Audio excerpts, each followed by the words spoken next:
Hello friends, movies all অ্যাবাউটে আপনাদের স্বাগত। হইচইতে drop করা হয়েছে একটি নতুন ওয়েব সিরিজ, নাম বিষহরী। এখানে মুখ্য চরিত্রে অভিনয় করেছেন সোলাঙ্কি রায়। একটি বনেদি পরিবার, যেখানে মা মনসার মূর্তি প্রতিষ্ঠিত। সেই বাড়িতে 200 বছর আগে মা মনসার মূর্তি একবার জ্বলে উঠেছিল। সেই বছরই এক বিয়ের রাতে সাপের কামড়ে মৃত্যু হয় সেই বাড়ির ছেলের। আজ এত বছর পর আবার সেই ঘটনা রিপিট হচ্ছে। মা মনসার মূর্তি আবার জ্বলে উঠেছে এবং বাড়িতে সাপের কামড়ে একের পর এক মৃত্যু ঘটছে। এবং এত বছর পরও মানুষজন এটা বিশ্বাস করছে যে মা মনসা নাকি রুষ্ট হয়ে এই কাণ্ডগুলো ঘটাচ্ছেন। কিন্তু এই কথাটা ওই বাড়ির নতুন বউ সোলাঙ্কি মানতে পারছে না। তার মনে হয় এগুলো সব কুসংস্কার।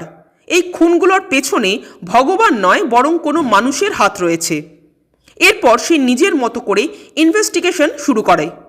তো শেষ পর্যন্ত সেই ইনভেস্টিগেশনে কোন তথ্য উঠে আসে সেটা জানতেই আপনাদের সিরিজটা দেখতে হবে। এক কথায় বললে এই সিরিজটা আমার অত্যন্ত বিরক্তিকর একটা সিরিজ মনে হয়েছে। এই সিরিজে নতুনত্ব কিচ্ছু নেই।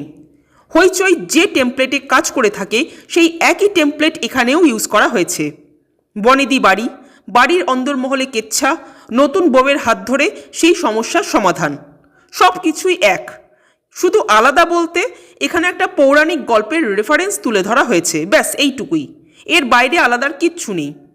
সবচেয়ে বিরক্তিকর হলো এর গল্পটা, মানে এত যাচ্ছে তাই, এত অবান্তর একটা গল্প, আর তার এক্সিকিউশনেও আলাদা কিছুই নেই। মানে কেচ্ছা কেলেঙ্কারিও বাড়তে বাড়তে একেবারে তালগাছে উঠে গেছে। আমার ট্রেলারটা দেখেই সন্দেহ হচ্ছিল, বাট তাও মনে হচ্ছিল দেখি হয়তো সিরিজটায় নতুন কিছু থাকলেও থাকতে পারে। কিন্তু সিরিজটা দেখার পর বুঝলাম সেই থোড়বড়ি খাড়া, খাড়াবড়ি থোড়। একমাত্র ভালো লাগার মধ্যে সোলাঙ্কি রায়ের অভিনয়। সোলাঙ্কি এখানে খুব স্মার্ট একটা পারফরমেন্স দিয়েছেন।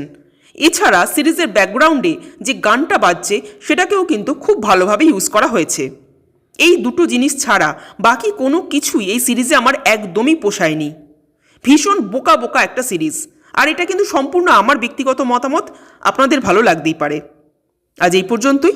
আপনারা যারা সিরিজটা দেখেছেন তাদের কেমন লাগলো কমেন্ট করে জানাবেন। আর আমাদের ভিডিও ভালো লেগে থাকলে প্লিজ লাইক, শেয়ার ও সাবস্ক্রাইব করতে ভুলবেন না। Thank you.